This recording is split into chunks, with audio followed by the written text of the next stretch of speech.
जय Hind everyone, welcome back to my channel. My name is major Ashish. Nepal में काफ़ी दिनों से बहुत मैसिव प्रोटेस्ट चल रहा था और फाइनली नेपाल के जो पीएम है केपी ओली, उन्होंने अपने पोजीशन से रिज़ाइन कर दिया। रिज़ाइन करने का one of the biggest reason था करप्शन और सोशल मीडिया बैन। और इसी के बीच में जो केपी ओली का घर था बालकोट में, वो भी लोगों ने, प्रोटेस्टर्स ने इसको जला दिया। और प्रोटेस्टर्स ने जो जलाया उनमें केपी ओली का घर, कुछ मिनिस्टर्स के घर, सुप्रीम कोर्ट और वहाँ का पार्लियामेंट है। और कुछ खबर ऐसी भी आ रही है कि वहाँ के जो पीएम है केपी ओली, वो देश छोड़ के कहीं और भाग गए हैं। और ये इंसिडेंट उसी टाइप का है जो हमने कुछ समय पहले बांग्लादेश में देखा था, जहाँ पर शेख हसीना के घर पे भी अटैक हुआ और फाइनली उन्हें अपना देश छोड़ के भागना पड़ा। और दोनों चीज़ों में सिर्फ उनके जो रीज़न्स है वो अलग है, बाकी इवेंट सारे सेम हैं। यह है हमारा प्यारा भारत, और नेपाल जो है वो चाइना और इंडिया के बीच में एक बफर का काम करता है। तो ज्योग्राफिकल पॉइंट ऑफ व्यू से नेपाल का बहुत ही ज़्यादा इंपॉर्टेंस है इंडिया के लिए। चलिए अब बात करते हैं नेपाल में जो पूरा मैसिव प्रोटेस्ट चल रहा है और अनरेस्ट चल रहा है, उसका one of the biggest reason जो था वो सोशल मीडिया बैन था। गवर्नमेंट ने एक बिल पास किया था सोशल मीडिया का, जिसमें गवर्नमेंट की कुछ कंडीशन थी सोशल मीडिया कंपनी के लिए कि आपको वो सारे रूल्स एंड रेगुलेशन फॉलो करने पड़ेंगे। तो इसके लिए उनको 7 डेज़ का टाइम दिया गया था। बट जो सोशल मीडिया कंपनीज़ है उन्होंने उस चीज़ को फॉलो नहीं किया। आफ्टर 7 डेज़ गवर्नमेंट ने जितने भी 26 ऐप्स थे वो सारे बैन कर दिए।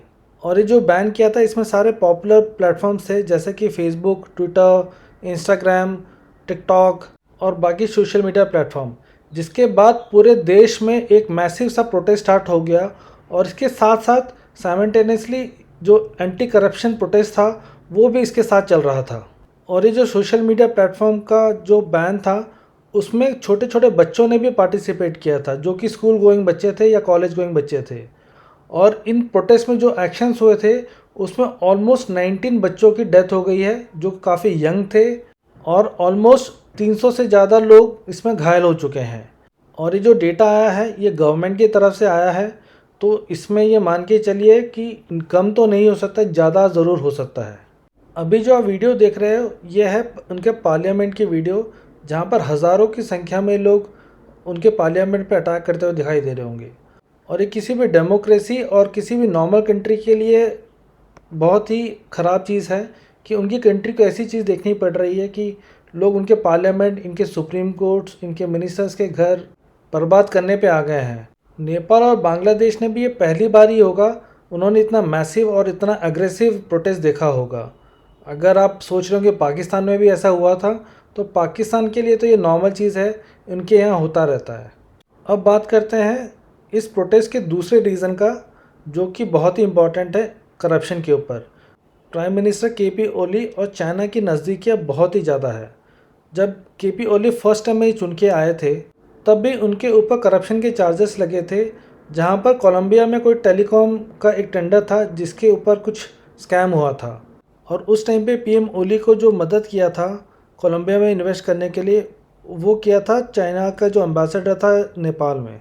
और कुछ रिपोर्ट्स ने ये तक कह दिया था कि नेपाल एक क्लासिक एग्जाम्पल है करप्शन का, कि चाइना कैसे करप्ट लीडर्स को अपने काम के लिए इस्तेमाल करता है। और ये जब सेकेंड टर्म में आए तो उनके ऊपर काफ़ी ज़्यादा इल्ज़ाम लगने लग गए कि इन्होंने चाइनीज़ कंपनीज़ को काफ़ी ज़्यादा कॉन्ट्रैक्ट देना शुरू कर दिया है।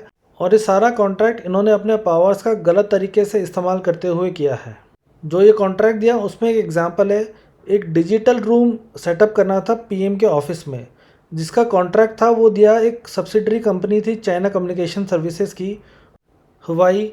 और इसको किसी भी कॉम्पिटिटिव बिड के बिना इनको कॉन्ट्रैक्ट दे दिया गया। और सिमिलरली एक हाइड्रो प्रोजेक्ट का भी काम था, जिसका भी बिडिंग सेम टाइप से किया गया और चाइनीज़ कंपनी को हैंडओवर कर दिया गया। और ऐसे कई सारे प्रोजेक्ट थे जो कि करप्शन के स्कैनर में थे। तो सबसे जो मेजर कारण था वो करप्शन का था, जहां लोग अपनी कंट्री को करप्शन फ्री बनाना चाहते थे और उसके ऊपर आग में घी डालने का काम किया, जो सोशल मीडिया बैन हुआ। दोनों प्रोटेस्ट मिलकर इतना मैसिव प्रोटेस्ट हो गया कि पूरे नेपाल में अनरेस्ट जैसा हालत हो गए। इतना मैसिव प्रोटेस्ट के बाद जो नेपाल में सोशल मीडिया पे बैन लगा था वो बैन अभी हटा दिया गया है। और करप्शन वाला जो प्रोटेस्ट था उसमें लोगों ने कहा था कि जब तक केपी ओली रिज़ाइन नहीं करेंगे तब तक हम ये प्रोटेस्ट करते रहेंगे। तो अभी फ़िलहाल जो है केपी ओली ने रिज़ाइन कर दिया है और कुछ अनकन्फर्म रिपोर्ट्स ये भी आई है कि केपी ओली आर्मी हेलीकॉप्टर में बैठ के देश छोड़ के भाग गए हैं। ये सब इंसिडेंट देखते हुए गवर्नमेंट ऑफ इंडिया ने भी अपना प्रेस रिलीज़ निकाला है और कहा है कि सारी चीज़ों पे हमारी नज़र है और अपने लोगों को भी कहा है कि थोड़ा कॉशियस रहने के लिए। आज के लिए इतना ही, फिर मिलेंगे। जय हिंद।